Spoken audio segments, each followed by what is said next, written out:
जय हिंद दोस्तों, स्वागत है आपका अपने YouTube चैनल पेहराव मिलिट्री न्यूज हिंदी में। और आप देख रहे हैं पेहराव military news Hindi daily update, जहां हम बात करते हैं बीते 24 घंटे में केंद्र अर्धसैनिक बल के महत्वपूर्ण खबरों का। तो चलिए आज की बड़ी खबर से शुरुआत करते हैं। और सबसे पहले सबसे बड़ी खबर सीधे कोलकाता हाईकोर्ट से निकल कर आ रही है।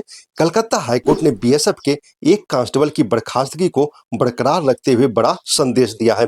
यह जवान 1989 में भर्ती हुआ था, लेकिन जांच में सामने आया कि उसने फर्जी माध्यमिक मार्कशीट लगाई थी। करीब 32 साल नौकरी करने के बाद भी कोर्ट ने कोई राहत नहीं दी और कोर्ट ने साफ कहा, अगर भर्ती ही धोखाधड़ी से हुई है तो पूरी सेवा ही अवैध मानी जाएगी। कोर्ट ने यह भी साफ किया कि लंबी सेवा के आधार पर सहानुभूति नहीं दी जा सकती है। मतलब संदेश साफ है, फोर्स में ईमानदारी ही सबसे बड़ी योग्यता है। अब बात करते हैं असम राइफल्स की। असम राइफल ने अगरतला में CSF के जवानों को ड्रोन से जुड़ी स्पेशल ट्रेनिंग दी।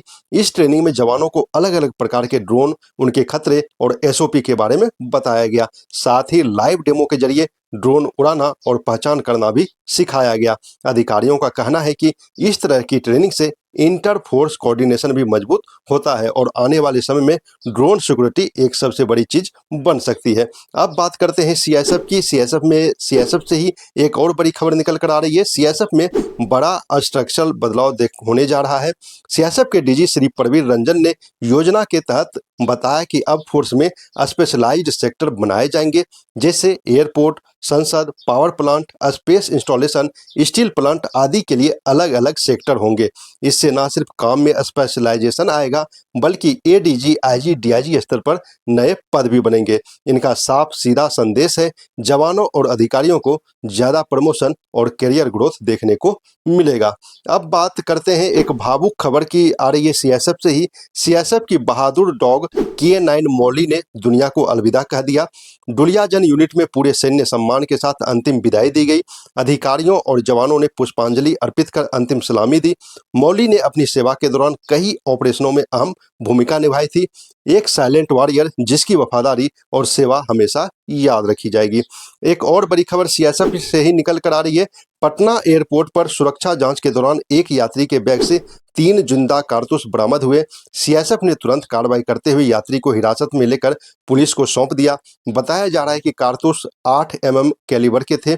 यात्री का कहना है कि उसे इसकी जानकारी नहीं थी और गलती से बैग में आ गया, लेकिन सुरक्षा एजेंसियों किसी भी जोखिम को हल्के में नहीं ले रही है। अब एक और बड़ी खबर CSF से ही है। CSF के यूनिट गेट पर उस समय हड़कंप मच गया जब एक कर्मी के 2 पत्नी पहुंच गई। पहली महिला ने 18 साल पुरानी शादी का दावा किया, जबकि दूसरी महिला ने कोर्ट मैरिज और हाल में ही शादी होने की बात कही। दोनों के आमने सामने आने पर माहौल तनावपूर्ण हो गया। अधिकारियों ने दोनों पक्षों के दस्तावेज लेकर मामला पुलिस को भेज दिया। मामला अब जांच में है और सच्चाई सामने आना बाकी है। अब बात करते हैं CRPF की। CRPF में एक अधिकारी की सस्पेंशन को लेकर बड़ा विवाद हुआ था।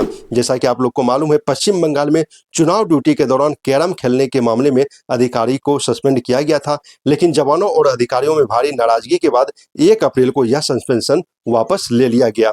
यह मामला CAPF में अंदरूनी असंतोष को भी दिखाता है। अब एक दुखद खबर बिहार से आ रही है। बिहार के औरंगाबाद में CRPF जवान चंदन कुमार को पूरे राजकीय सम्मान के साथ अंतिम विदाई दी गई। उसका पार्थिव शरीर गांव पहुंचते ही हजारों लोगों की भीड़ उमड़ पड़ी। तिरंगा यात्रा निकाली गई और शहीद अमर रहे के नारों से माहौल गूंज उठा। देश ने एक और वीर सपूत खो दिया, हर आंख नम दिखाई दे रही थी। अब एक और बड़ी दुखद खबर CRPF से ही है। जम्मू कश्मीर के उधमपुर में CRPF जवान बच्चन सिंह की संदिग्ध परिस्थितियों में मौत हो गई। उनका शव ससुराल में फंदे से लटका मिला। घटना के बाद इलाके में सनसनी फैल गई है और परिवार ने निष्पक्ष जांच की मांग की है। पुलिस मामले की हर एंगल से जांच कर रही है। अब अंत में एक खबर खेल जगत से है। बात करते हैं तोमन कुमार, जो कि CRPF के जवान है। उन्होंने थाईलैंड में वर्ल्ड पैरा आर्चरी सीरीज में शानदार प्रदर्शन किया। उन्होंने 2 गोल्ड मेडल जीतकर देश का नाम रोशन किया। सभी की नज़र उनके अगले मुकाबले पर है।